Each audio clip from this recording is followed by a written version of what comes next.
We've got major hard ties for the new Paintbox Yarns BU sweater. Come and learn the duplicate stitch and you'll be able to personalize your own knitted garment with lovely motifs. Let me show you how.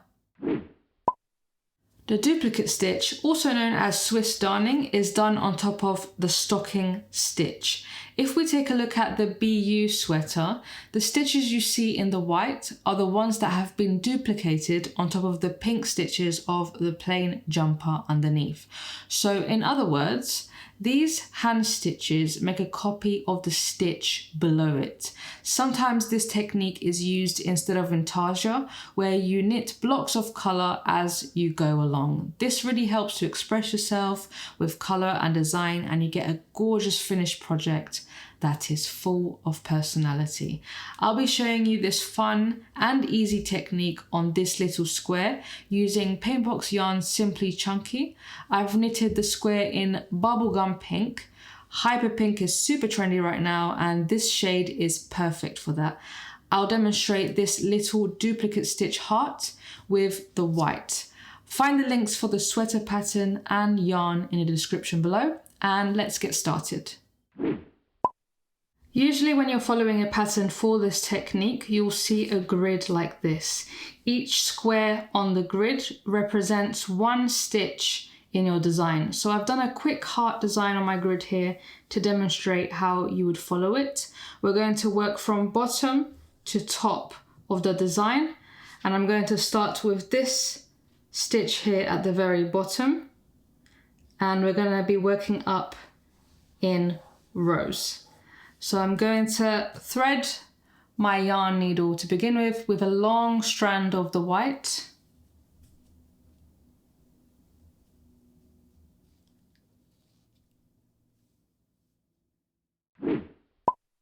Each of your stitches should have these two little legs that create a little V shape. And we're gonna start by coming up at the bottom of your V shape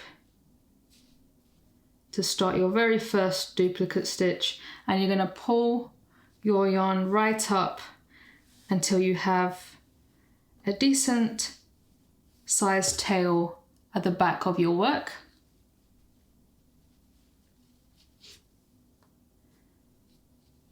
Next, you're going to go under the two little legs of the stitch above. You're going to go under those two little legs of the stitch above the one you're working on, and you're going to pull to make the first little leg of your duplicate stitch. You're going to pull that right through, and you can see that has created the first little leg of your stitch. And to complete your first duplicate stitch, you're going to go down at the bottom of your V where you started. You're going to go down the bottom of your V, and you're going to pull that right through to create the second little leg of your duplicate stitch. So you can see that has created a little V shape which has copied the stitch right underneath it.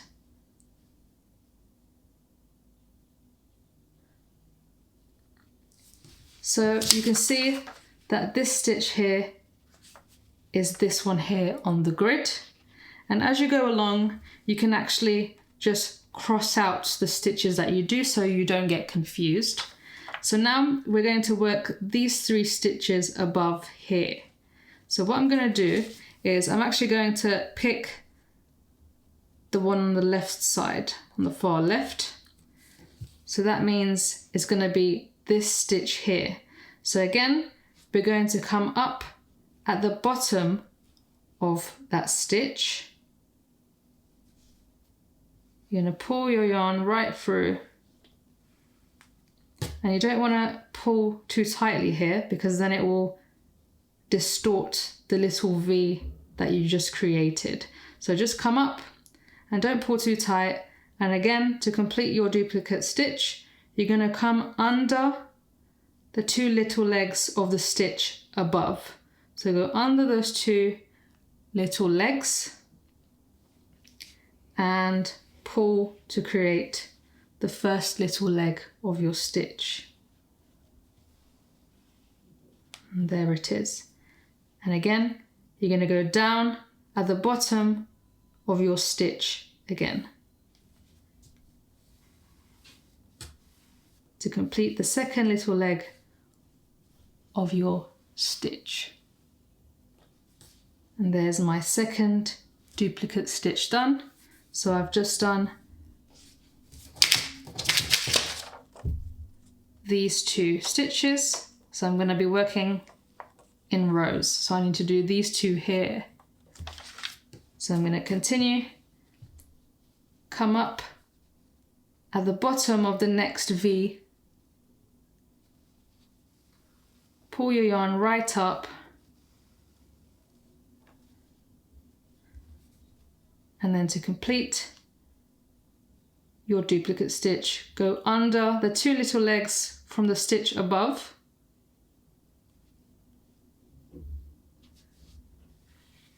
pull for your first leg, and go down again at the bottom of the V to create the duplicate stitch.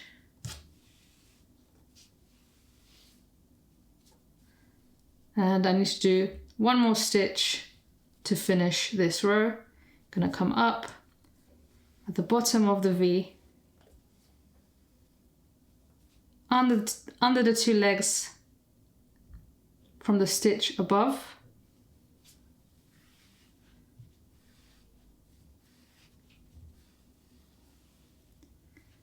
and down again.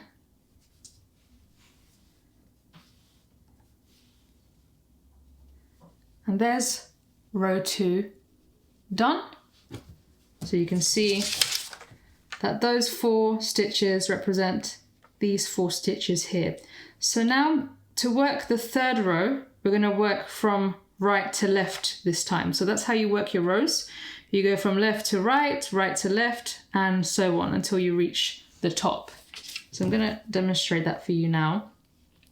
So you can see here, we need to go diagonally now.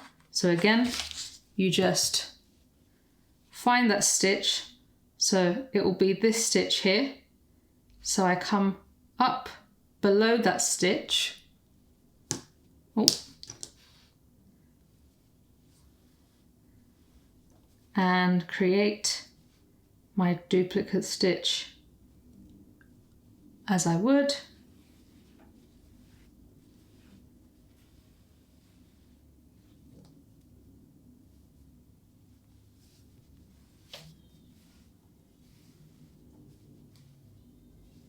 And there it is. So I'm going to continue to work my rows, making sure to work from right to left, left to right, and so on. And then I'll meet you back here when we've got a little gap here, and I'll show you what to do when you meet a little gap in your design.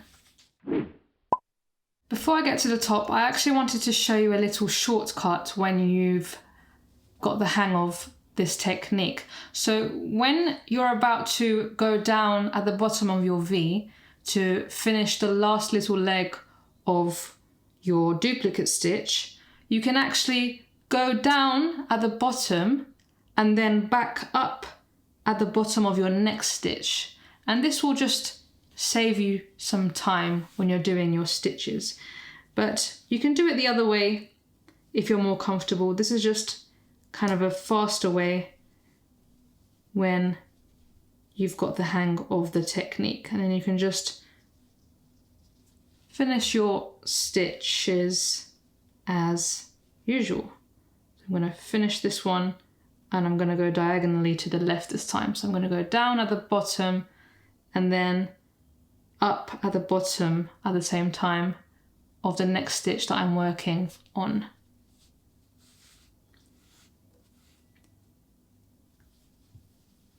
And so on. So you can see I've just done these 3 stitches here, and you can see there's a gap between these stitches here. So what you're going to do is you're just going to miss the stitch where there's a gap, and you're going to start at the bottom of the next stitch and continue to do your stitches as usual. So I'm going to show you that now. So you've got this stitch here, you're going to miss that, and you're going to come up at the bottom of the next stitch. And you're going to complete that duplicate stitch as you normally would.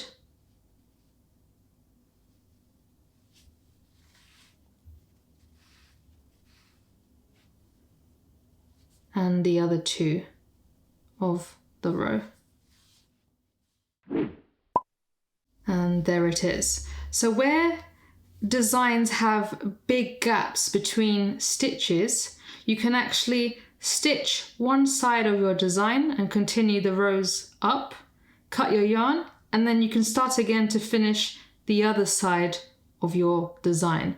This is to avoid big floats of yarn at the back of your work that can get caught and pulled by accident and ruin your lovely work at the front.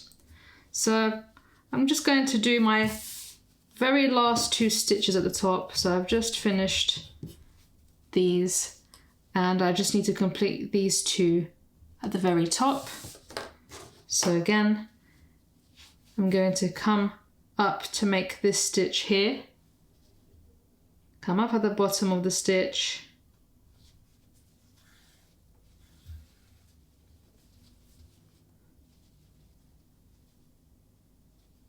and complete that stitch. And then you're going to go down and up to create this stitch here on the right side. So go down and up again at the bottom of that stitch.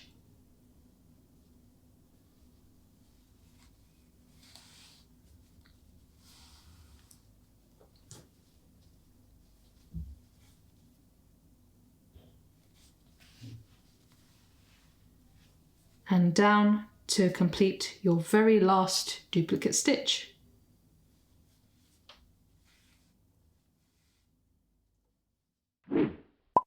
When you've finished your design, you'll want to weave in all of your little ends from your colour work. So what you're going to do is you're going to thread your yarn needle with one of the ends, and you're just going to weave them under the little bumps of the pearls at the back of your work diagonally. So you're just going to go under one bump and so on diagonally, under a few of those, and you're going to pull your yarn through, and I'm actually going to come back the same way I came from just to secure that end. So miss the last end or last bump even you went under. Miss that one, go under the bumps again back to where you came from. I just want to make sure that my last stitch with the end that I'm weaving in hasn't been pulled too much, that it's not appearing, but it's fine there. So you don't want to pull on that end too tight to distort your stitches. So pull that back up, and that should be secure, and you can go ahead and trim off the excess. And you're going to repeat that for all the other little ends in your work. And that's how you do the gorgeous duplicate stitch or Swiss darning technique. I'm totally love struck. I hope you will be too. You can stitch initials or your favorite flowers perhaps, and so much more. This is such a versatile technique. Will you give it a go? I want to know in the comments below. Don't forget to like this video and subscribe to us for more stitching fun. Happy crafting!